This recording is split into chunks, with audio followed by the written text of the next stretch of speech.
Bien le bonjour très chers amis, j'espère que vous allez bien. Alors oui, ma fenêtre est ouverte, dites-moi à partir d'où vous regardez cette vidéo. Ici, il fait chaud, mais ces derniers jours, il a fait d'une chaleur. Franchement, je pense qu'il y a un souci. Je pense que le diable il est en colère. C'est pas possible qu'il fasse aussi chaud.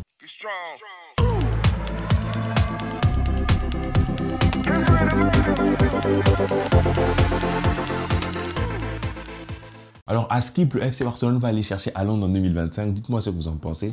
On en parle dans cette vidéo et on va essayer de traiter à peu près le cas de Kimmich. Peut-être Kimmich en hiver, est-ce que c'est possible? Est-ce que c'est un rêve? Est-ce que c'est utopique? Est-ce que c'est réalisable? Avec Deco qui vient remplacer Alemany, on va essayer de voir ça tous ensemble. Mais juste avant de commencer la vidéo, j'instaure un petit concept, juste un petit plus. Dans les vidéos, je vais commencer à poser des petites questions. Enfin, des questions en début de vidéo à propos du Barça, à propos du football en général. Donnez-moi vos réponses en commentaire. Lors des prochaines vidéos, on verra qui aura bien répondu. La question d'aujourd'hui est, on sait que le meilleur buteur du Barça, c'est Lionel Messi.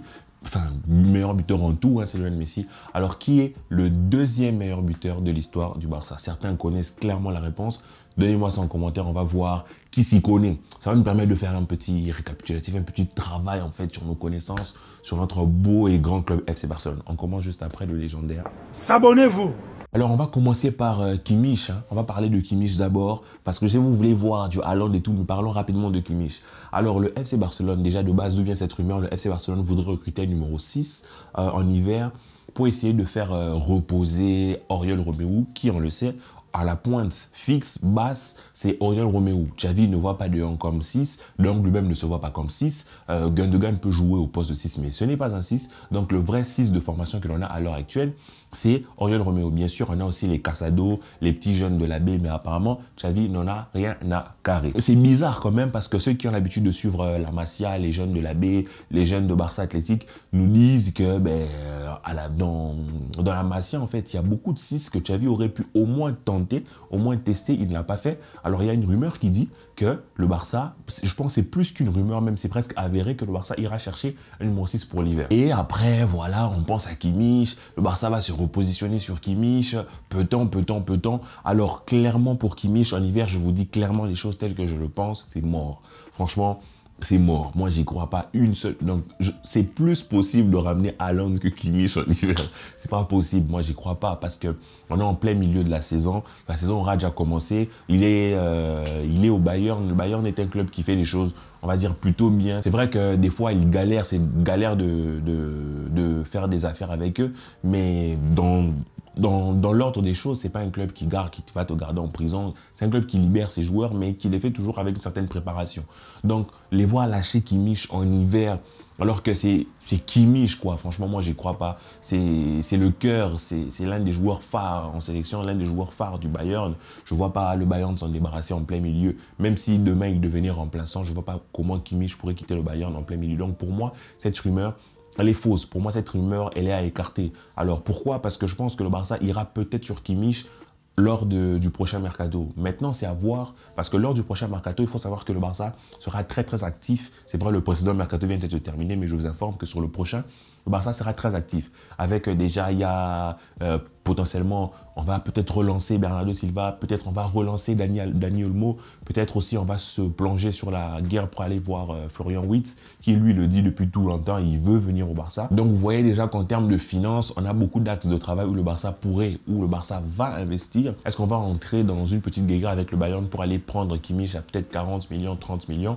Je ne sais pas, mais c'est pour vous dire déjà que Kimmich pour l'hiver, c'est mort. Maintenant, ça ne veut pas dire que le Barça ne va pas recruter le 6, parce que je pense que le Barça va peut-être chercher à se renforcer un peu en hiver. Déjà, il y aura la venue de Victor, ok, ça va nous faire beaucoup de bien. Et il faut savoir qu'en hiver aussi, l'Arabie Saoudite va revenir mettre la pression sur Lewandowski pour essayer de le prendre. Mais encore une fois, c'est comme pour Kimmich, le Barça ne se libérera pas, ne se détachera pas de Lewandowski en plein milieu de la saison, même si il a une saison de merde, quoi. Moi, j'y crois pas. Cependant, je pense que si l'Arabie Saoudite revient sur Lewandowski à la fin de la saison, c'est possible que le Barça le lâche. Mais ça, on en verra, on en reparlera plus tard. Alors, le Barça va peut-être aller recruter, va sûrement aller recruter un numéro 6. Alors, sur quel 6 moi je penserais, sur quel 6 vous pencherez? Moi, je vais vous donner une sorte de profil. Je voudrais, moi, que ça soit un 6 jeune avec du potentiel. pour qu'on sait qu'au poste de 6, ça va principalement, si on doit jouer avec une pointe basse, ça va être avec Oriol Romeu. Donc, ça ne sert à rien de rêver qu'on aura un grand 6 qui va venir bench Oriol Romeu. Donc, Oriol Romeu, s'il doit jouer au poste de 6 par titulaire, alors il faudrait un joueur qui ait du potentiel, qui peut venir le titiller. Alors pour moi, je vois les Fabrizio Diaz, il y a beaucoup de petits Uruguayens en Amérique du Sud, des petits cracks qui pourraient venir combler ce poste-là. Ou tout simplement faire avec ce que l'on a à la Masia, à Marc Casado, il y en a plein. Enfin, il y en a quelques-uns qui sont très forts, qui ont vraiment un potentiel que Xavi devrait au moins tester. Alors on espère que Xavi va compter sur ce. Parce que ce serait vraiment très dommage que le Barça se transforme en un club qui achète, alors que l'on a auprès de, on l'a vu, hein, on a dans la Masia des joueurs extraordinaires, on l'a vu assez récemment avec Yamal, on l'a vu avec Gavi, on l'a vu avec Ansu Fati, on l'a vu avec plein de joueurs qui sont sortis, Baldé et tout ça. Donc, moi, je pense que Xavi devrait se focaliser là-dessus. Donc, est-ce qu'on pourrait prendre Kimmich? Non, je ne pense pas qu'on pourrait le prendre en hiver. Mais le Barça va-t-il peut-être aller chercher un gros crack? Maintenant, si on prend par exemple un Fabrizio Diaz, un jeune joueur pour concurrencer Oriol, je vois très mal le Barça aller chercher Kimmich en plus parce que ça te donnerait 3-6 entre Kimmich, Oriol et le jeune que tu recrutes et potentiellement un jeune de la B. Ça fait 4-6 pour un poste qui n'est pas finalement pleinement exploité comme 6 fixe au Barça. Donc, pour moi, je ne sais pas si le Barça devrait vraiment intelligemment aller acheter un autre 6. Pour moi, vaut mieux incorporer les jeunes de la Masia et peut-être lors du prochain mercato, aller prendre justement un Kimmich. En ce moment-là, ça serait logique quelque part parce que Kimmich arriverait comme titulaire et il y aurait Oriol Romeu. Franchement, Oriol Romeu, c'est un joueur qui, jusqu'à maintenant, il fait ses matchs, mais il ne faut pas rêver. On n'est pas censé l'avoir dans les pattes pour 100 ans. Oriol Romeu est une solution à court, moyen terme. Ce n'est pas un joueur qui doit nous faire galérer dans 2 ans. On ne sait pas comment le faire partir. Tu vois ce que je veux dire? Donc, pour moi, il faudrait que l'on aille dans ce sens-là. Maintenant, est-ce que le FC Barcelone va-t-il aller chercher Haaland? On sait que Laporta rêve un peu de rêver de Haaland avec Feu, Mino, Raola et tout ça. Bref, des amis, bref. Mais franchement, est-ce que nous, on serait capable d'aller chercher Haaland? Financièrement, pour moi, ce n'est pas trop la question parce qu'on sait que d'ici 2025, le Camp Nou sera terminé. On aura énormément de fonds, beaucoup d'investissements. Vraiment, financièrement, je ne pense pas que ce sera le problème. Mais je pense que notre problème pourrait être sportif. Alors, est-ce qu'on aura un projet sportif suffisamment conquérant pour aller récupérer Haaland qui, je pense, lors de cette saison, va peut-être faire une très grosse saison encore avec Manchester City. Peut-être qu'ils vont rejouer la Ligue des Champions. Peut-être qu'en ce moment-là, il vaudra un nouveau défi.